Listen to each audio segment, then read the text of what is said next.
I've made no secrets that I like crossovers. I like shared universes. That love is what drew me to stories like The League of Extraordinary Gentlemen or Anno Dracula, and it's even pulled me into things that hardly count as narrative, like the Wald Newton universe or the Tommy Westphal hypothesis. So it shouldn't come as a surprise to anyone that I'm about to spend more time than I really should trying to rationalize a cameo of some cartoon characters in another cartoon. But before I do, I should warn you, spoilers ahoy for Futurama and Adventure Time. Futurama is a 1999 cartoon about a guy named Fry who accidentally spent 1,000 years in suspended animation and is now a delivery boy working for his distant relative. Adventure Time is a 2007 cartoon about a boy named Finn and his stepbrother, a shape-shifting dog, having weird adventures in what we later find out is the post-apocalyptic Earth, where most citizens are anthropomorphic pieces of candy. Both shows share an actor, John DiMaggio, who voices Bender the cantankerous robot in Futurama and Jake the dog in Adventure Time. It was DiMaggio working on both shows, which no doubt prompted the folks behind Futurama to put Finn and Jake from Adventure Time in the season 7 episode of Futurama titled Leela and the Jeanstalk from 2013. Now, most people would look at that and say, ha, John DiMaggio talking to himself, cute, and then move on. That's what the episode encourages you to do, since Finn and Jake have no bearing on the plot of the episode. But silly old me has to think of how this works with the internal mythologies of both shows. Do we have a shared universe thing going on here, which is what I want, or is it just a cute nod, which is what was no doubt intended and what everyone else probably wants? Let's find out. We know when Futurama takes place. Fry came from the year 1999, and we see that he is frozen for 1,000 years on New Year's Eve, so most of the series takes place in the year 3000. Cool. Adventure Time is a little harder to place chronologically speaking. In the season 7 episode Elementals, Finn says that time is not measured in years anymore, making it difficult to determine just how far in the future this series is supposed to be, or how much time has passed since the series began. But in the season 4 episode Daddy's Little Monster, Marceline the Vampire Queen tells her father that she is 1,000 years old, and in the season 5 episode Simon and Marcy, Marceline says that she and Simon Petrikov, the man who would one day become the Ice King, first met 996 years ago. But the world was already in shambles by that point, implying that the Mushroom War that led to the state of the world at Adventure Time's present day has already happened. In the season 3 episode Holly Jolly Secrets Part 2, we see a video journal showing Simon's slow transformation into the Ice King. We don't know exactly how much time has passed, but we see early in his transformation that the world still looks like our world, with an airplane and some infrastructure that isn't post-apocalyptic. Again, we don't know how long it took the magic crown to transform Simon into the Ice King we see in the present day of Adventure Time,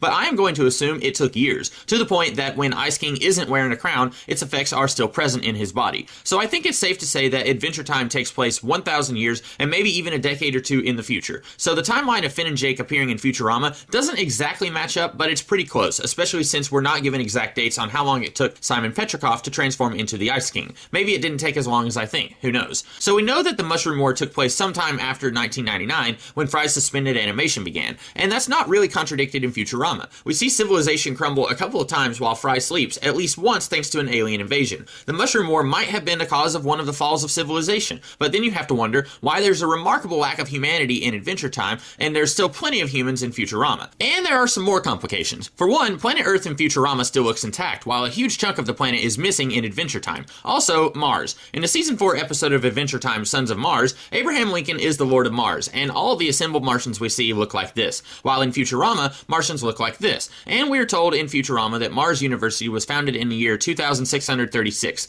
Now, the Martians looking different in both series can be easily reconciled. Maybe it's like the League of Extraordinary Gentlemen, where we are told that there's several different species native to Mars all coinciding with each other. But Mars University is a little harder to reconcile with what we see of Mars in Adventure Time. In Adventure Time, Mars still looks very devoid of humans. No sign of Mars University or any colonization at all for that matter. Sure, the planet is pretty big, so I guess it's possible that all the humans who are on Mars in Futurama are on the other side of the planet, and we just don't see them in the Adventure Time episode Sons of Mars, but I doubt it. So it seems my hopes are dashed, right? Futurama and Adventure Time cannot possibly take place on the same world. Too much evidence showing that it cannot be. But what if it can? There's still an explanation for why we see Finn and Jake in Futurama. The multiverse, my friends. We see in the season 4 episode of Adventure Time The Lich that the multiverse does exist in Adventure Time, and we see in the season 4 episode of Futurama, the Farnsworth Paradox, that the multiverse also exists there too. So what if the Finn and Jake that we see in Futurama are not our Finn and Jake that we know and love from Adventure Time, but different versions of them that exist in a very different world? We know almost nothing about the history of this Finn and Jake, so why not? And as for the discrepancy in the timeline, where we are pretty sure that Adventure Time takes place more than 1,000 years in the future, well, what if Futurama Finn and Jake found a time machine and then found out that they couldn't go back to their own time, much like how Fry, Professor Farnsworth, and Bender would later do in season 6 of Futurama?